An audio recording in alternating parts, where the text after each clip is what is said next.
Yes, I was the man who stood in front of 100 guests and humiliated my wife on our 25th anniversary. I called it finally being honest. But what I really did was destroy the only person who ever believed in me. That night, I thought I was starting a new life with someone younger, someone better. Instead, I ended my own. And if you're wondering how a man can lose everything in one toast, stay. Because I'm the proof. I've done terrible things, but I'm trying to be honest now. If you're watching this, please stay till the end. Maybe my story will stop someone from doing the same. And if you believe in second chances, subscribe and let me know you're out there. When the applause never came, I knew something inside me had snapped. You don't forget that kind of silence. It was the kind that hums, heavy, endless, like the air itself was holding its breath, waiting for me to realize what I'd done. I stood there, holding the mic, my mouth still halfway open, the last word stuck on my tongue.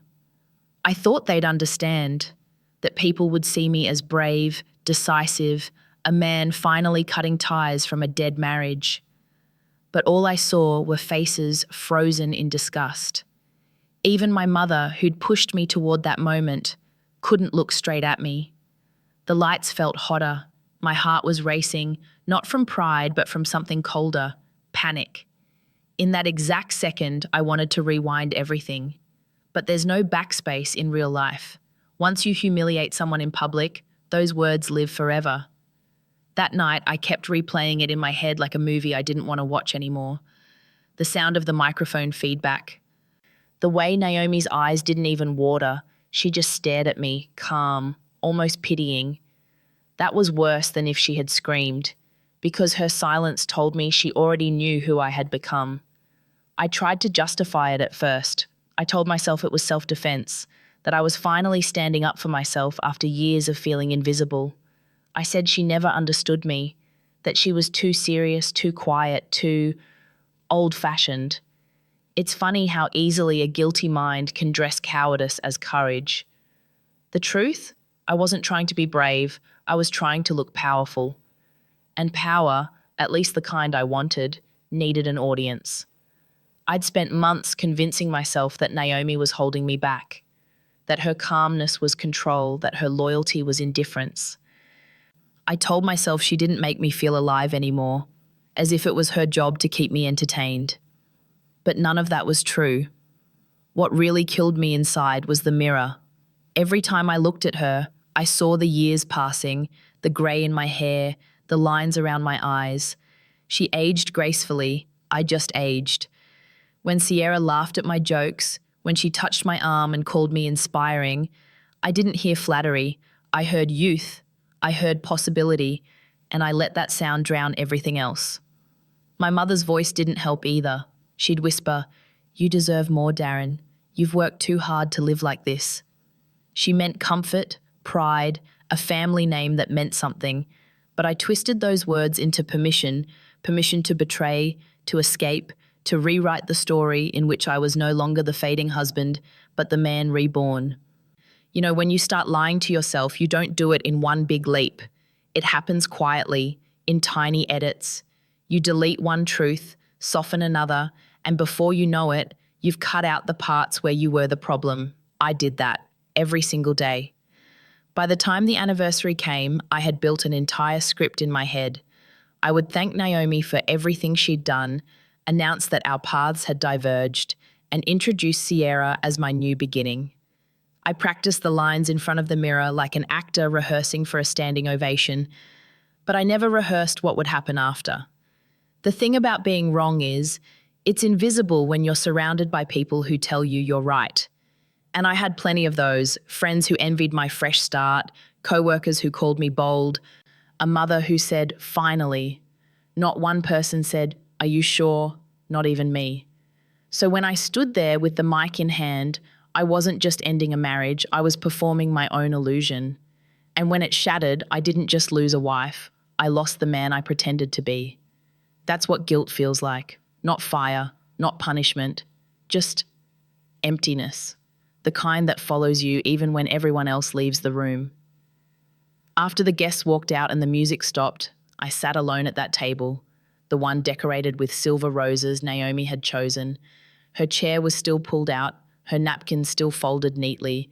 She hadn't even finished her wine. I remember staring at that glass for what felt like hours. It still had her lipstick mark on the rim. Somehow that tiny stain hurt more than her words ever could. In the weeks that followed, I told everyone I was fine. I told myself I was fine. But every night I woke up at 3 a.m. hearing her voice say nothing, just that silence, the kind that tells you the damage is permanent.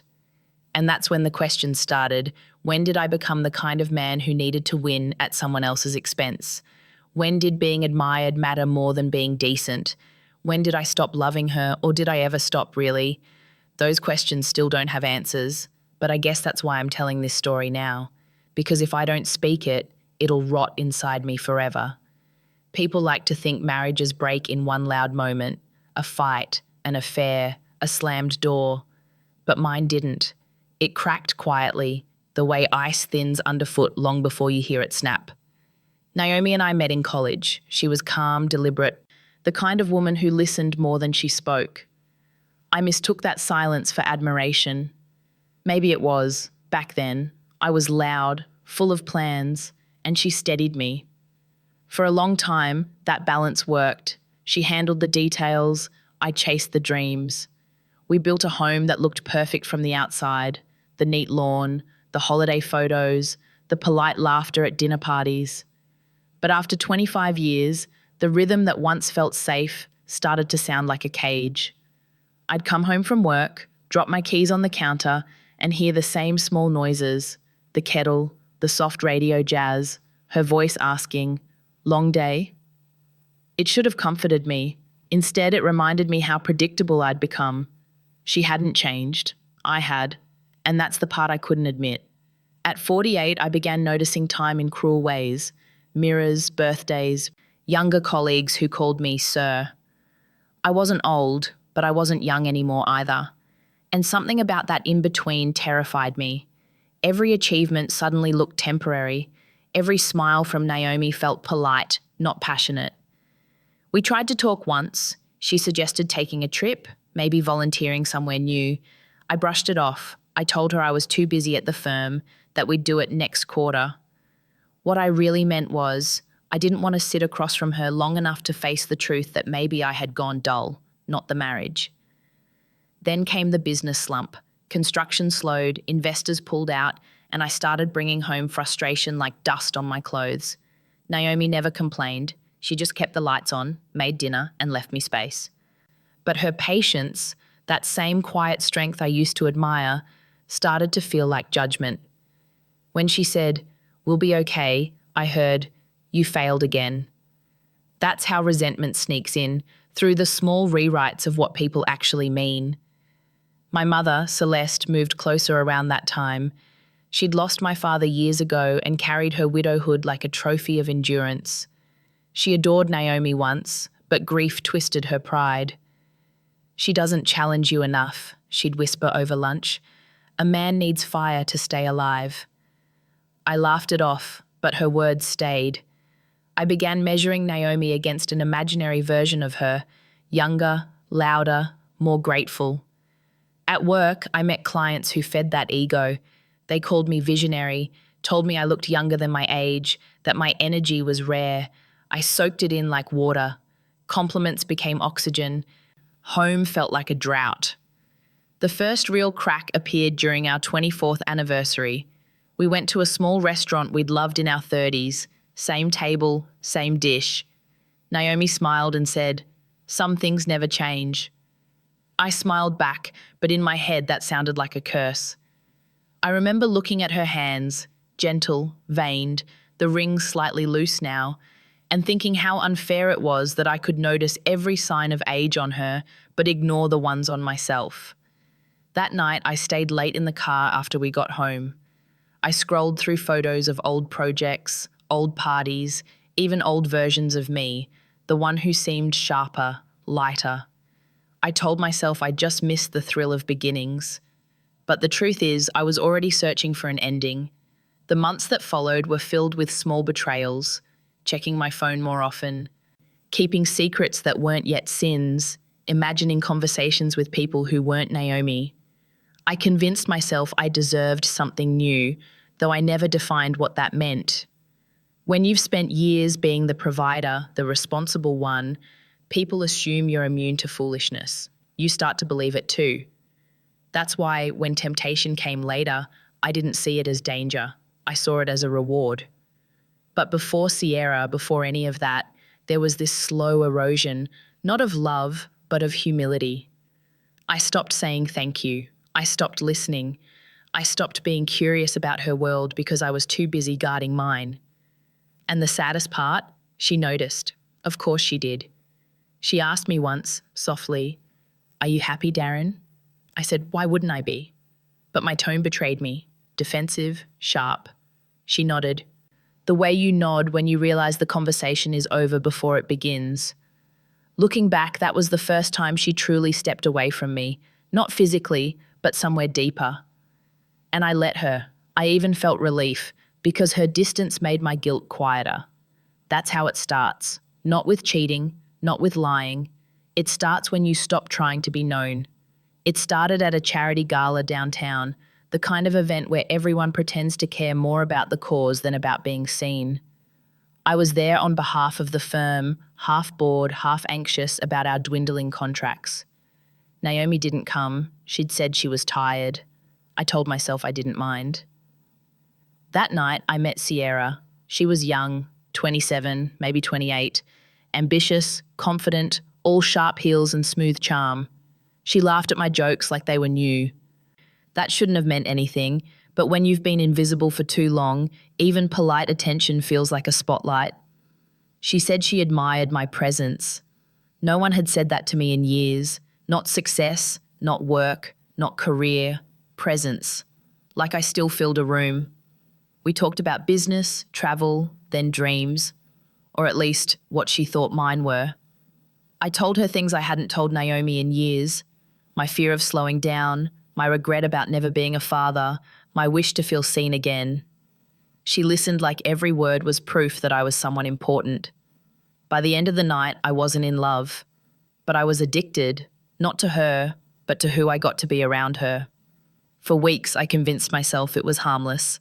Lunch meetings, long texts, inside jokes. Naomi would ask, "Rough day?" and I'd nod, pretending exhaustion while my phone buzzed in my pocket. Sierra called me D, said it made me sound younger. I liked it more than I should have. My mother met her accidentally at a networking event. Later that night, she said, "That girl admires you, Darren. You need people like that around you." And just like that, the door between decency and disaster opened. Celeste had always been protective, but after my father died, that protection became ownership. She thought she knew what was best for me, even when it meant hurting others. She never liked how independent Naomi was. "She's too calm, too sure of herself," she'd whisper. "Men like us need warmth, not walls." Men like us. I didn't even correct her. One Sunday, Mom invited Sierra over for brunch under the pretense of business. Watching them talk felt surreal. My mother's approving smile, Sierra's respectful tone, the silent permission between them. That day, something in me shifted. The guilt I should have felt turned into validation. When you're drowning, you'll mistake any hand reaching out as salvation, even if it's pulling you deeper. Naomi, of course, noticed. She never accused, never searched my phone, never yelled. She just became quieter. I mistook that silence as indifference, when it was probably heartbreak. Then one evening, while Naomi was setting the table, Mum called. Loudspeaker on, she said, "Darren, if you stay in that comfort zone, you'll die there. You deserve a woman who reminds you you're still alive." Naomi froze, holding a plate. She didn't look up. She just said, "Dinner's ready." I didn't know it then, but that was the moment she stopped believing we could be saved. From there, everything felt inevitable. Sierra became my assistant at work. Official title, business email, meetings by design. She was efficient, clever, and knew exactly how to make me feel irreplaceable. The firm started depending on her. I started depending on her. And Naomi? She became the ghost of the life I was trying to erase. I told myself she deserved better, that I was setting her free. It sounds noble, right? It wasn't. It was cowardice wearing a nice suit. When the idea of the anniversary speech came up, it wasn't spontaneous. It was months of whispers from my mother, encouragement from Sierra, and fantasies I'd built about starting over. Celeste said, "Do it publicly, Darren. End things with dignity. Show people you're not ashamed of your choices." She made betrayal sound like bravery, and I believed her. I started drafting that speech like it was a business proposal. I wrote lines like, "Sometimes love evolves," and "We've grown apart but with respect." I rehearsed them in front of the mirror, convincing myself I was being mature. Naomi planned the party herself. She thought we were renewing our vows. When I realized that, I should have stopped. I should have taken her hands, told her the truth, even if it broke her. But I didn't. Because deep down, I wanted the scene, the applause, the admiration, the clean slate. I told myself it was closure. But closure isn't something you give yourself by taking someone else's dignity. It's something you earn after you face what you've done. I wasn't ready for that. So I kept lying, to her, to Sierra, to everyone, especially to myself. The week before our anniversary, I told myself I was calm. But calm isn't peace. It's pressure that hasn't exploded yet. Every detail of that night had been planned. I booked the ballroom at the Watergate, hired a small orchestra, and told Naomi it was my surprise for her, a celebration of 25 years together. She smiled, her eyes lighting up the way they used to, and for a moment I almost confessed everything. Almost. Then my phone buzzed. Sierra had texted, "You're doing the right thing. New beginnings are never easy." Just 6 words. But they were enough to drown the small voice inside me that whispered, "Coward." I spent that entire week rehearsing, not just the speech, but the tone, the smile, the posture. I wanted to look composed, like a man in control of his destiny. In truth, I was a man scripting his own humiliation and calling it courage. I practiced in the mirror after Naomi went to bed. I'd look at my reflection and say, "Naomi, you've been my partner, my anchor, but life changes." Every time I said her name, my throat tightened, so I started skipping it. It made lying easier. My mother came by 2 nights before the event. She brought me cufflinks, my father's. She said, "He would be proud, Darren. You're finally taking charge." That word, proud, it poisoned everything. I'd been chasing her pride my entire life. Even as a grown man, part of me still wanted to be her good son. The day before the party, Naomi was humming in the kitchen, baking a cake. She said she wanted to surprise me for once. I watched her from the hallway, her hands dusted with flour, her hair tied back, still wearing that same apron she'd had for years. And I felt something strange, not guilt, not love, but this hollow ache, like I was watching the last good thing in my life and deciding to burn it anyway. I remember she asked, "Should I wear blue or silver?"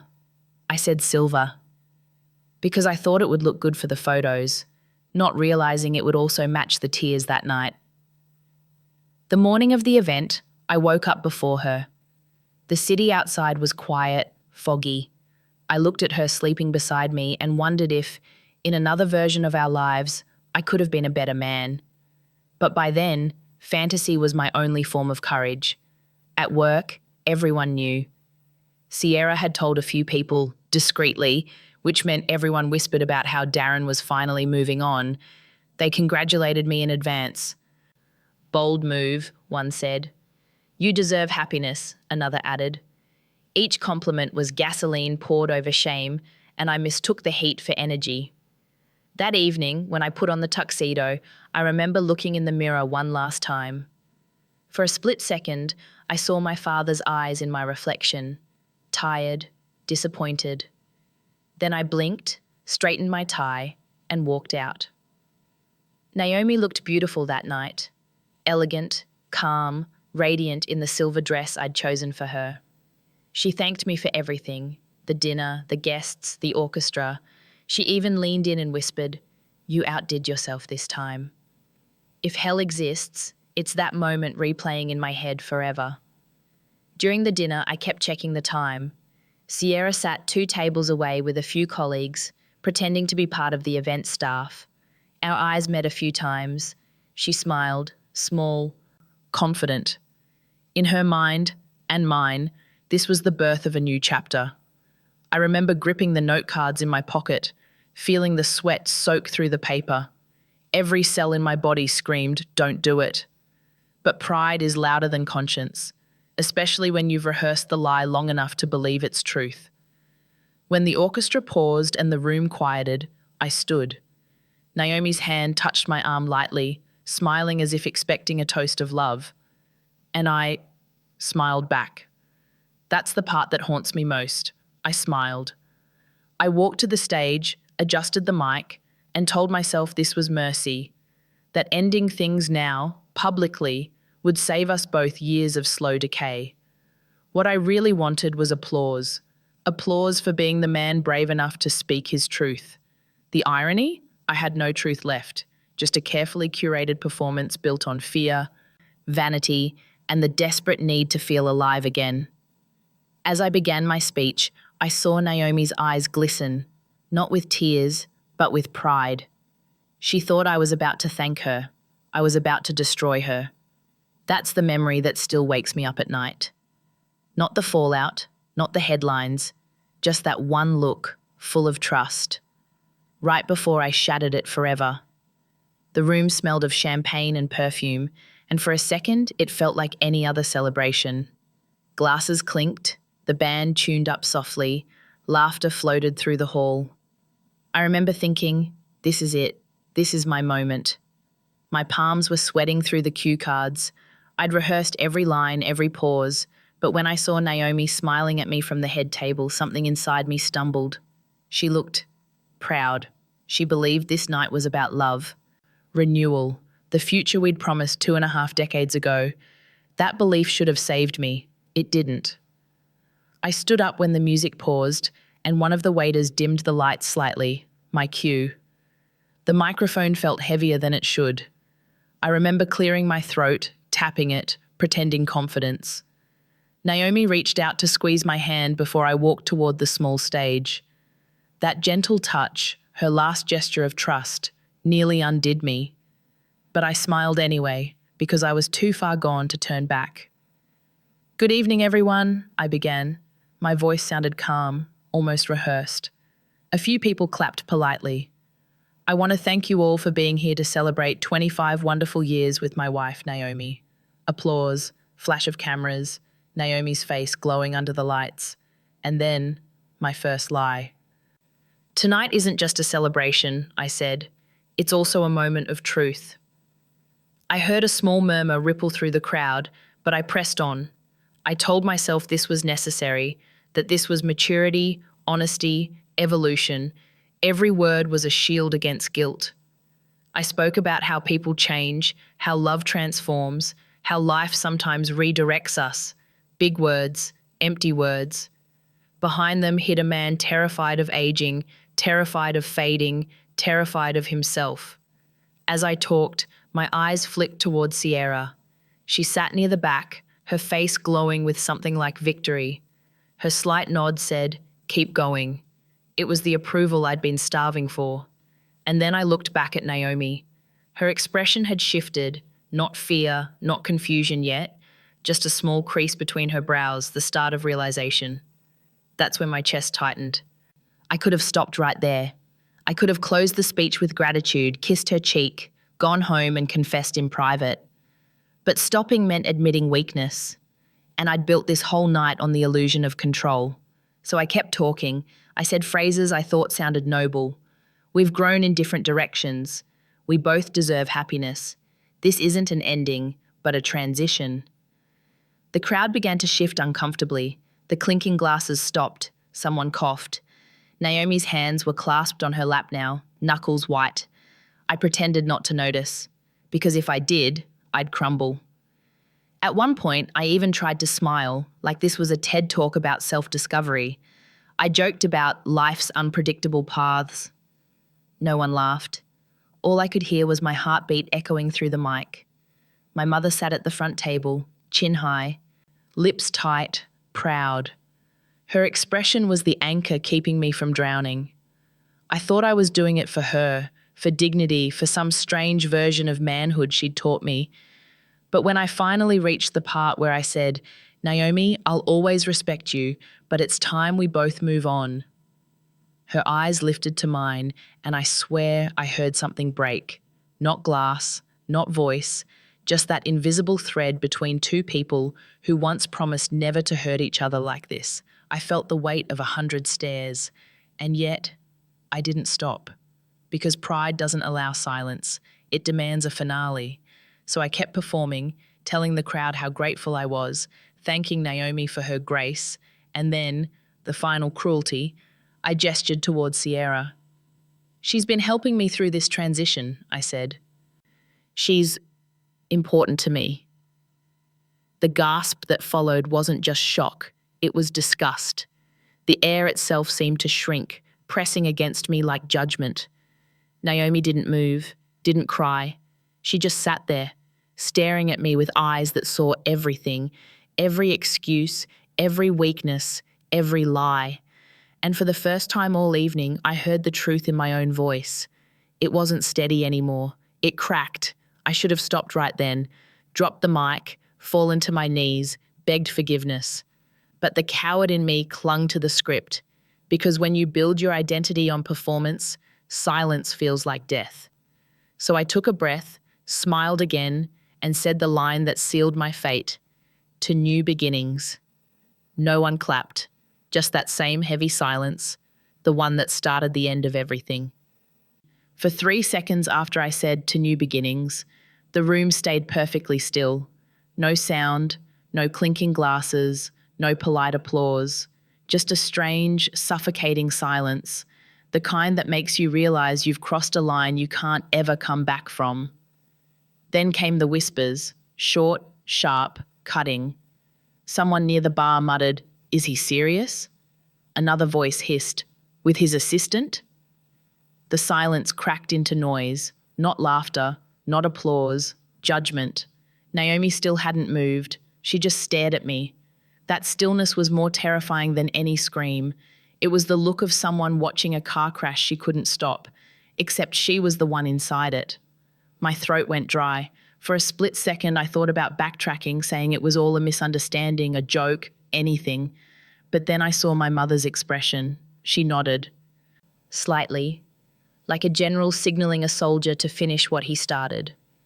So I smiled again, as if nothing was wrong, as if I hadn't just detonated my marriage in front of 100 witnesses. "Let's raise our glasses," I said, voice trembling now. A few people lifted theirs, out of pity, not respect. Most didn't move at all. And then Naomi stood up, slowly, deliberately. She didn't look angry. She looked disappointed. That's somehow worse. She took the microphone from my hand without saying a word. Her fingers brushed mine, and I felt how cold they were. For a moment, I thought she'd just leave, walk out quietly, like she'd done so many times before when I'd said something careless. But she didn't walk away. She turned to face the crowd. "Thank you all for coming," she began. Her voice was calm, steady, almost too steady. "I didn't know tonight was about endings, but I suppose I should have seen it coming." People were whispering now, phones subtly raised. My stomach twisted. Naomi continued, "My husband's right. It is time for change. And since we're being honest..." She reached into her clutch and pulled out an envelope. I remember the sound of paper sliding against paper, quiet, surgical. "These," she said, holding them up, "are the property deeds to our home, which, as it turns out, is entirely in my name, and the company accounts, also mine, as of last month." The room gasped. I froze. She turned to me then, eyes steady. "I may not be young, Darren, but I'm not blind. You wanted a public ending. You have it." Laughter broke somewhere in the back. Nervous, uncertain. My mother's face went white. I tried to speak, but my voice refused to come. Naomi wasn't finished. "You see, while you were planning your speech, I was meeting with our lawyer, and I made sure that when you decided to leave me, You'd be free, completely free. No house, no accounts, no reputation left to ruin. Every word landed like a blow. People were watching me, some with shock, some with grim satisfaction. The orchestra quietly stopped tuning. Even the air conditioner seemed to hush itself. Naomi handed the mic back to me. "You wanted applause, Darren," she said softly. "Here's your silence." And then she walked out. Just like that. No shouting, no tears, no dramatic exit. Just grace. The kind of grace I'd mistaken for weakness all those years. I stood there, holding the mic like a fool, staring at the door she'd just walked through. I could hear whispers turning into murmurs, murmurs into chuckles, chuckles into outright talk. Someone clapped, sarcastically. Another said, "Guess the party's over." They were right. Sierra was frozen near the back, her confidence gone. She looked terrified, not for me, but for herself. My mother's hands shook. She whispered, "We'll fix this." But her voice didn't sound so certain anymore. I wanted to disappear, to dissolve into that expensive carpet, to undo every second of that night. But that's not how consequences work. You don't get to vanish from the mess you make. You stand in it until it stains you. I stepped off the stage. No one stopped me. People moved aside like I was contagious, and maybe I was, carrying the infection of my own arrogance. I found my way to the empty hallway outside, the sound of music slowly fading behind me. I leaned against the wall, still holding the mic, and for the first time that night, I saw my reflection in one of the tall mirrors. The man looking back wasn't confident or brave or powerful. He was just small and scared and utterly alone. That's when it hit me. I hadn't humiliated Naomi. I'd humiliated myself in front of everyone I'd ever wanted respect from. And for the first time in years, I wanted nothing but her forgiveness, even though I knew I didn't deserve it. The next morning, the city looked the same. Cars still moved, people still rushed to work, sunlight still crawled through the blinds. But inside my apartment, everything felt different, like the world had quietly agreed to move on without me. I woke up in the tuxedo from the night before, half on the couch, half on the floor. My phone was buzzing with notifications. For a second, I hoped it was a dream. Then I saw the headlines. Businessman blindsides wife with public breakup. Watergate humiliation goes viral. Someone had filmed the whole thing, multiple angles. My face, Naomi's calm, the moment she handed me those documents. It was everywhere. I opened one of the clips. In the background, I could hear someone whisper, "What an idiot." That voice followed me like a ghost the rest of the day. By 9 a.m., my firm's PR manager called. Her voice was careful, professional, terrified. "Darren," she said, "we need to put you on temporary leave. The board's meeting this afternoon." Temporary leave. Such a polite way of saying get lost.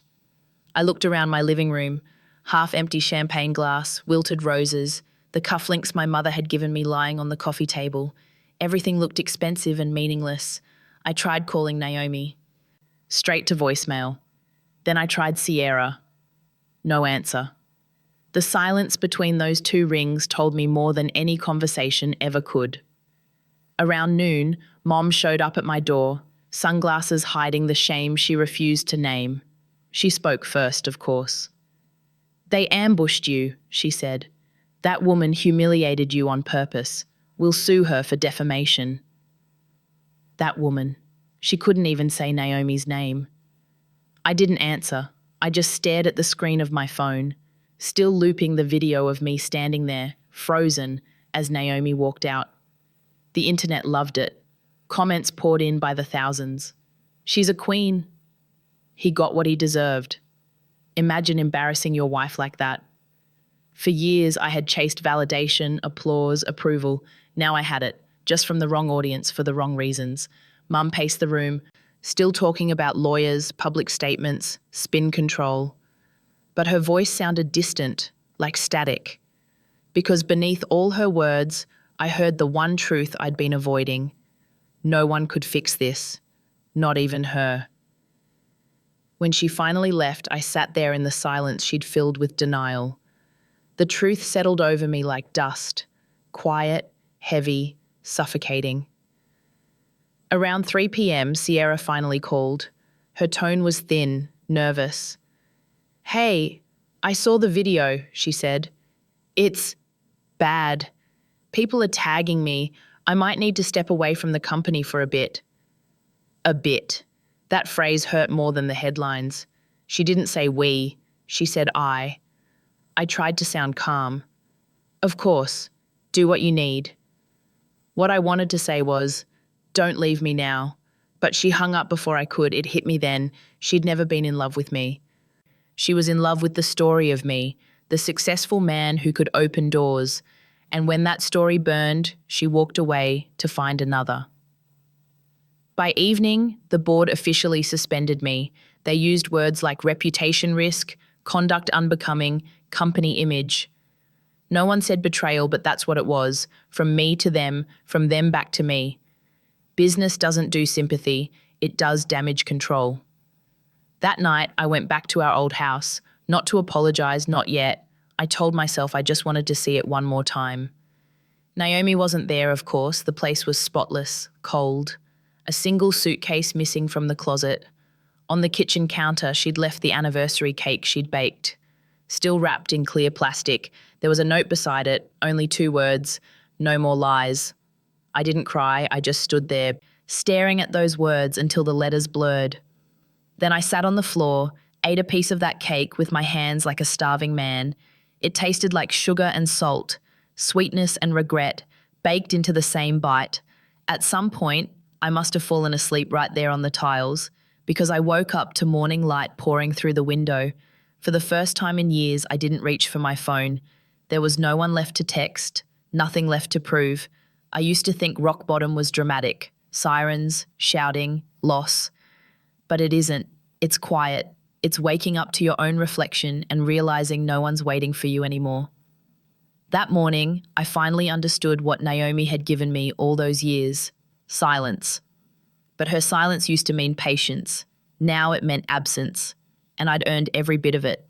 In the days that followed, my phone wouldn't stop ringing, but no one was calling to help. Reporters, tabloids, online talk shows. Everyone wanted a quote, a reaction, a confession. It was strange being famous for all the wrong reasons. For years, I'd chased visibility. Now I wanted to disappear. On the 3rd day, I finally turned my phone off. The silence was worse than the noise. That's when I realized how many people had vanished with the scandal. My friends, the ones who used to toast me at dinners, send me links to yacht rentals, and call me brother, suddenly forgot my number. One of them texted me, "You'll bounce back." I stared at that message for a long time before deleting it. Bounce back from what? From myself? The firm's website quietly removed my profile. My office was under review. Even my assistant, a guy who once called me a mentor, stopped replying to my emails. In 48 hours, I went from respected executive to a headline people used for clicks. Mom called every day, sometimes twice. Her tone shifted from anger to panic. "These people have no class," she'd say. "We'll rebuild your reputation. You just need to lie low for a while." But I could hear it in her voice, the crack in her certainty. For the first time in my life, my mother didn't have a plan. She started visiting the house more often. Rearranging furniture like that could erase the stench of humiliation. She'd say things like, "Your father would never have let this happen." And I'd nod, even though I knew he probably would have been disappointed in both of us. By the end of the week, I couldn't stand her voice anymore. I told her I needed space. She didn't take it well. She accused me of abandoning her after all she'd done. It was ironic, hearing the same word Naomi could have used. That night, I sat alone with a bottle of whiskey I didn't even like. I wasn't drinking to forget. I was drinking to feel something again. Because humiliation, once it cools down, leaves nothing but numbness. The next morning, I woke up to pounding at the door. 2 men from the firm's legal department. They came to collect company property, my laptop, my ID, the car keys. One of them couldn't even look me in the eye. The other said, "You'll receive formal notice next week." Formal notice. That's corporate language for execution. When they left, I stood in the doorway holding nothing but the sound of my own breathing. Even the hallway seemed to echo with pity. Around noon, Sierra called. Her voice was distant, like someone already halfway out the door. "I think it's best if we take some time," she said. Take some time. The polite phrase people use before they vanish. I wanted to yell, to remind her how much she'd pushed me toward that night. But what would that change? The truth was simple. I'd let her use me because it felt easier than facing what I'd become. When the call ended, I didn't even feel angry, just empty. I scrolled through social media, the comments, the memes, the jokes. They'd made a gif of me raising the champagne glass. Someone captioned it, "Cheers to losing everything." It had over 1 million views. I shut the laptop. I couldn't breathe. Not from the shame, from the realization that my life had turned into entertainment. That evening, Mum showed up again. She looked older, smaller. She sat down beside me and said, "You'll thank me one day. I only ever wanted you to be happy." I wanted to tell her that's the problem. She wanted me to be happy on her terms. Instead, I said nothing. We just sat there, two people who'd spent their whole lives confusing control with love. She cried that night. I'd never seen my mother cry before. That image, her hand shaking, mascara running, will never leave me. After she left, I walked into the bathroom and stared at myself in the mirror. The man staring back looked like a stranger, hollow eyes, unshaven, the lines on his face deeper than ever. For the first time, I didn't flinch at the reflection. I just said quietly, "You did this." No one else to blame, not Naomi, not Sierra, not my mother, just me. The phone buzzed again. This time it was a message from an unknown number. "I hope you find peace, Darren." No name. But I knew it was Naomi. I read it 5 times. She didn't say forgiveness. She said peace. It was the kindest cruelty I'd ever received. That night, I turned off all the lights and sat in the dark. I listened to the hum of the refrigerator, the distant sounds of traffic, the hollow rhythm of my own heartbeat. I realized I'd built my entire life on noise, applause, validation, approval, and now that it was gone, silence was all that was left. It should have felt empty. Instead, it felt honest. 2 weeks after the party, I wasn't Darren Price, the director of a construction firm. I was that guy from the Watergate video, the man who humiliated his wife and lost everything, a walking meme. The world didn't forget, it replayed. Every news outlet had a segment, every podcast a moral analysis. Even strangers at coffee shops whispered when I walked by. People love watching a fall from grace. It makes them feel safe where they stand. My mother still believed we could fix it. She hired a PR consultant, the kind who charged by the hour just to tell us what we already knew. There was nothing left to spin. The internet had decided who I was, and in this era, that's a life sentence. Mum tried to hold the illusion together. She'd call journalists, deny rumours, even send out photos of me volunteering at shelters. Fake, staged, humiliating. But it didn't work. She broke down one afternoon after a reporter followed her to the grocery store. "They're vultures," she screamed. "They don't care about truth." I wanted to tell her the truth they were showing was mine. Within a month, the firm made my termination official. No severance, no pension, no reputation. Bills piled up. The apartment I'd moved into was too expensive, so I sold the car, then the watch, then the furniture. I didn't even bother fighting Naomi in court. She didn't have to lift a finger. Everything was already hers, legally. Some nights, I caught myself scrolling through old photos of us, the vacations, birthdays, her laugh frozen mid-motion. Each picture felt like proof of a person I'd killed with arrogance. Then the lawsuits started. Investors wanted compensation for damaged brand reputation. Sierra vanished completely. No calls, no texts. Her LinkedIn now said she was rebranding as a business strategist. She'd deleted every photo of us. It was like I'd been erased from her timeline, and maybe that was fair. Mom's health declined fast. Stress, shame, exhaustion, it all hit her at once. One morning I found her sitting in the dark, staring at nothing. When I touched her shoulder, she whispered, I only wanted you to be respected. I said, you taught me to care more about being seen than being good. She didn't reply. A week later, she had a minor stroke. Hospitals are cruel in their brightness. Everything sterile, honest, and impossible to hide from. When I sat by her bed, I finally understood how much of my life had been lived trying to please a ghost. Her idea of success, my father's absence, society's applause. I'd traded my soul for their nods. After she was discharged, she moved in with my sister. She didn't want me around. I can't look at you, she said softly. You remind me of everything I did wrong. And she was right. By then, I'd stopped checking social media, stopped answering calls. I deleted my accounts, shut down my website, closed the door on everything that used to define me. The first night without any screens felt like drowning. The second felt like breathing. I started taking long walks after midnight when no one would recognize me. That's when I noticed how quiet the city really is when it stops caring about you. No applause, no gossip, just air. Sometimes I'd see couples walking hand in hand and wonder if Naomi ever did that with someone new. The thought hurt, but not from jealousy, from the realization that she'd finally found peace, and I'd only now started searching for it. Eventually, the money ran out. I sold the last thing I owned that mattered, my father's cufflinks. I remember holding them for a long time before handing them to the pawn shop owner. He looked at me like he recognized me but couldn't place from where. That was almost a relief. With the little cash I had left, I rented a small room above a garage in the outskirts of town. No luxury, no internet, no noise. Just a bed, a kettle, and a cracked window that let the wind whistle through. At first, I hated it. The silence was unbearable. It echoed with every word I'd ever said wrong. But after a while, something strange happened. I stopped arguing with it. Silence stopped accusing me. It started teaching me.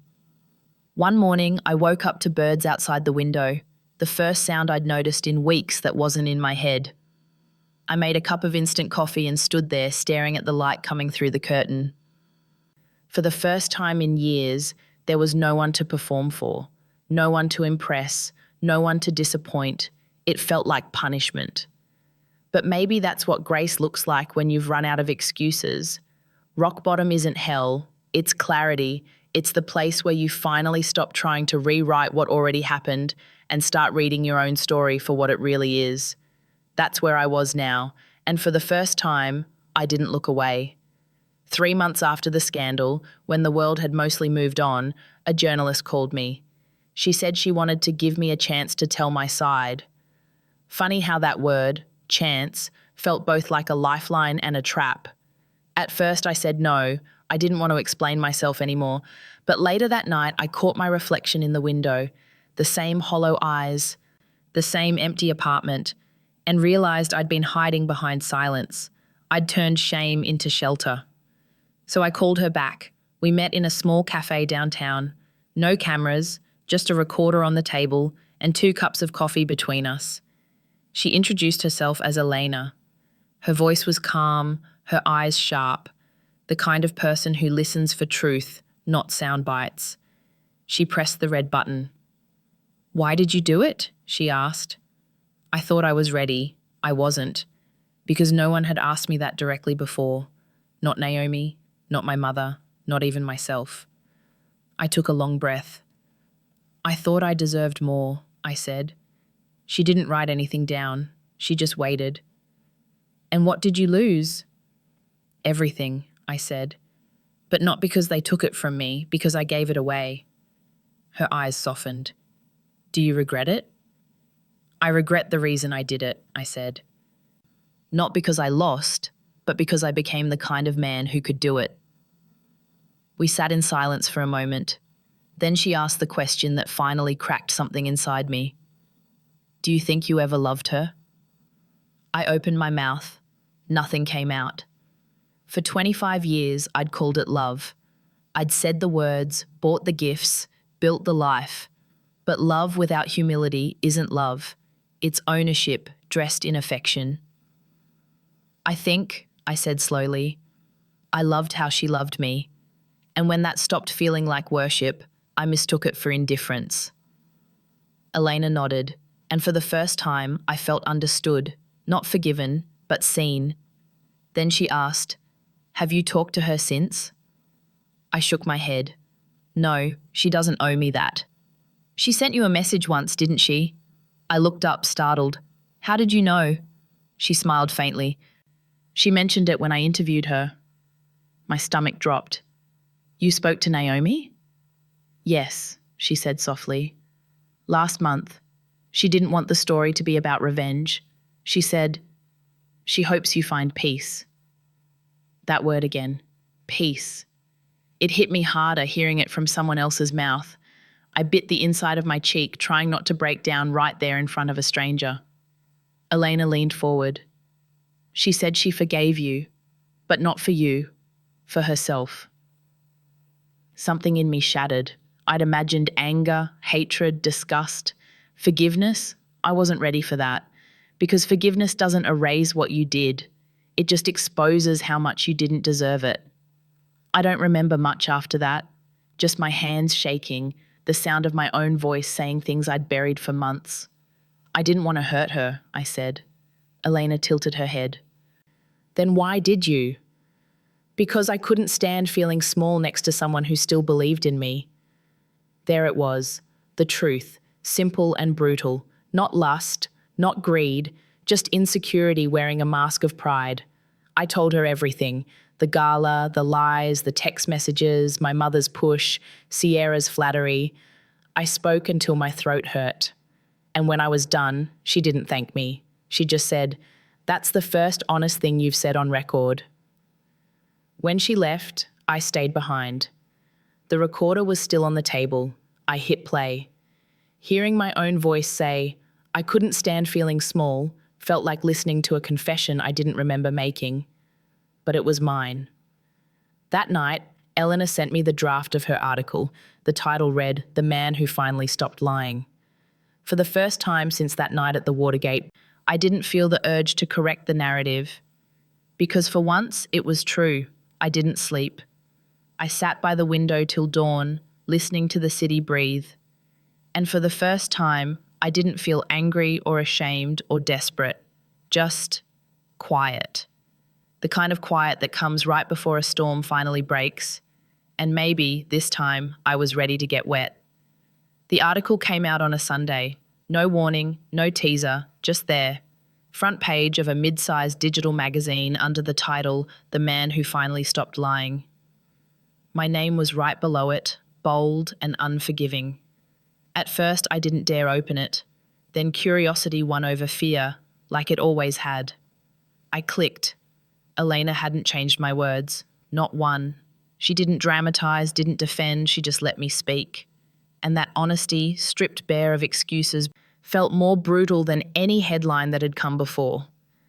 Within an hour, the story spread. People shared it, debated it, dissected it. Some called me brave, others called me pathetic. I didn't correct either. By noon, my inbox was full again. This time, not from hate, but from strangers. Some said they'd been where I was. Some said they'd been Naomi.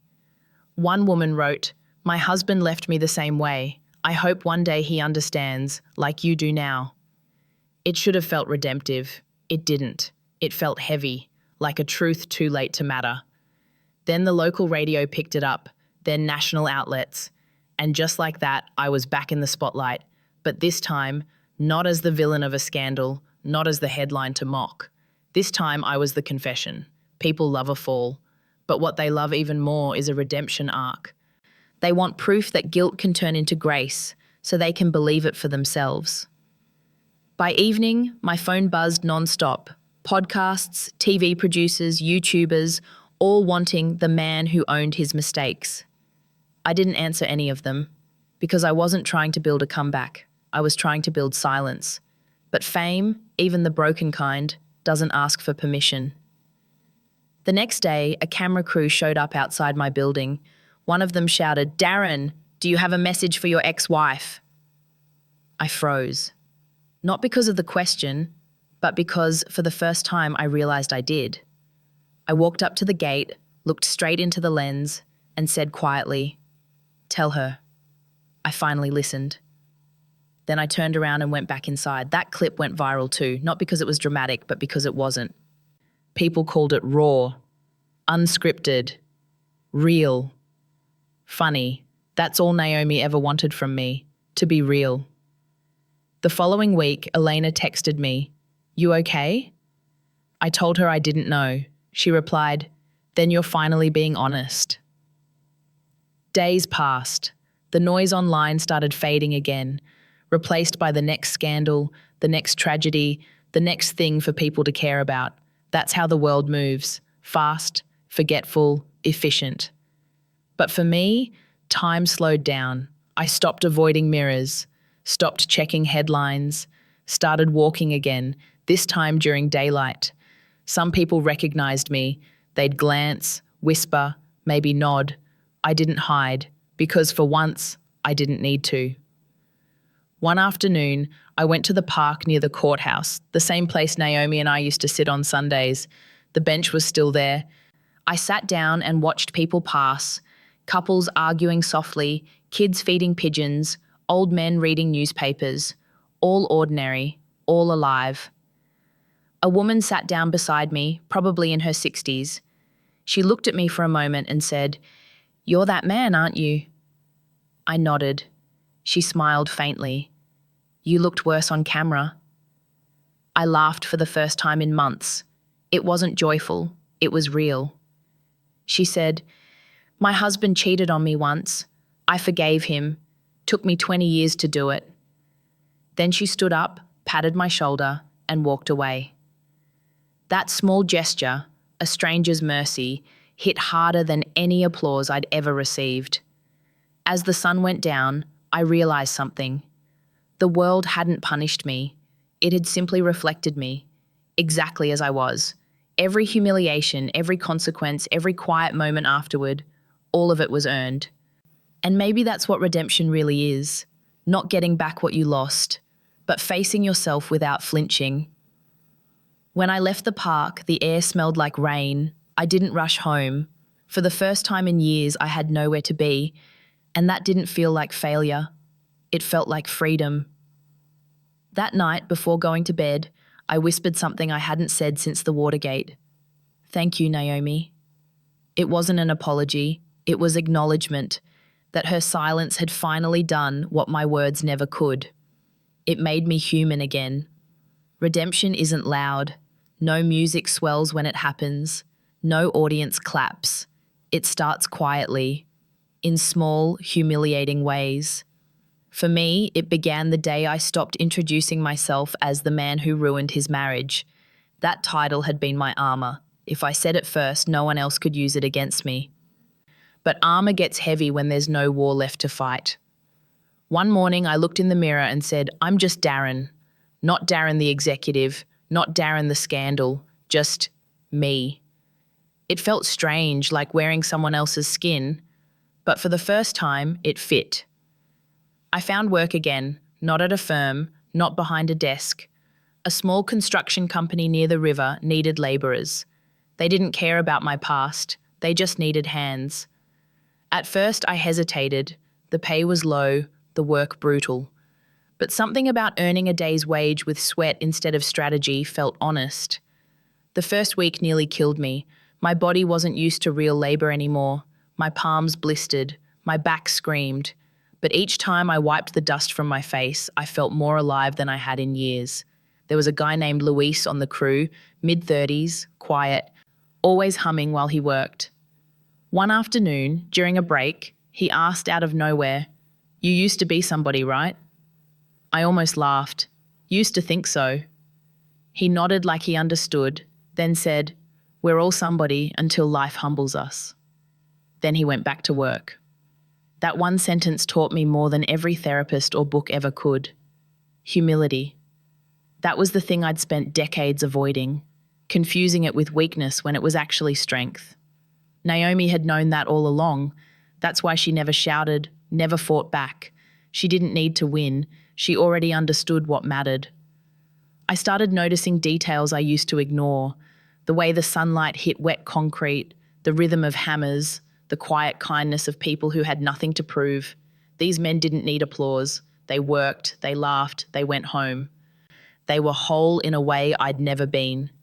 Some evenings I'd walk by the old neighborhood where Naomi still lived, not close enough to be seen, just far enough to feel the ghost of what used to be. Through the window, I once saw her silhouette moving across the living room. There was another figure inside, a man, maybe a friend, maybe more. I didn't feel jealous. I felt grateful because it meant she'd healed, and maybe that meant there was still hope for me too. I never tried to contact her again. What would I say? I'm sorry? Those words are easy. Living differently. That's the real apology. So I built my life quietly, rented a smaller place, cooked my own meals, paid my bills on time. I learned to exist without an audience. And in that solitude, I discovered something unexpected. Peace doesn't erase guilt. It coexists with it. You learn to live alongside the ache, like an old injury that no longer bleeds but still aches when it rains. On Sundays, I sometimes visit my mother at the care home. She's fragile now. Her words come and go. Last week, she looked at me, confused, and asked, "Did you ever make her happy?" I wanted to lie, to comfort her, but I said, "For a while, maybe." She smiled faintly. "That's better than never." Then she fell asleep holding my hand. As I sat there, I realized something I'd missed my whole life. Love isn't about being adored. It's about being accountable, about showing up even when you've failed before. That's the part I'm still learning. Every morning I wake up, make coffee, tie my boots, and remind myself, redemption isn't a destination, it's a daily practice. It's in the small choices, telling the truth even when no one's watching, showing kindness without needing it returned, admitting weakness without shame. Sometimes I still hear echoes of that night, the gasps, the silence, Naomi's voice saying, "Here's your silence." And strangely, that memory no longer crushes me, it grounds me. Because silence, I've learned, is sacred when you finally stop trying to fill it with lies. A few weeks ago, a coworker asked why I always stay late cleaning up after everyone else. I told him, because once I made a mess that took years to clean. He didn't get it, and that's okay. Some truths don't need to be shared, only lived. These days, I don't measure my worth by who praises me or forgives me. I measure it by how I treat people who owe me nothing. I'm still not the man I wish I was. But I'm no longer the man I was, and maybe that's enough. When I walk home at dusk, the city lights blur in the distance. They used to look like spotlights. Now they look like stars. Distant, quiet, unbothered by who's watching. I don't chase them anymore. I just let them shine. Sometimes I wonder what people see when they watch my story now. Maybe they still see the villain. Maybe they see a man who learned too late. Either way, they're both right. Because the truth is, I was that man. Proud, reckless, selfish. But I'm also this man now. Quiet, tired, learning. And between those two versions lies everything I lost and everything I finally understand. Naomi once told me, years before the fall, that love isn't proven by grand gestures. It's proven, she said, by the way you act when no one's clapping. I didn't get it then. Now I do. There's no applause where I am now, just mornings filled with coffee and the sound of the river where we pour concrete. It's not glamorous, but it's real. And for me, real is enough. If you've ever broken something you thought could never be fixed, yourself, someone else, a life, I hope you hear this. You can't undo the damage, but you can stop repeating it. That's the quiet mercy of time. I can't change what I did, but I can choose to live differently now. Even broken people can tell the truth.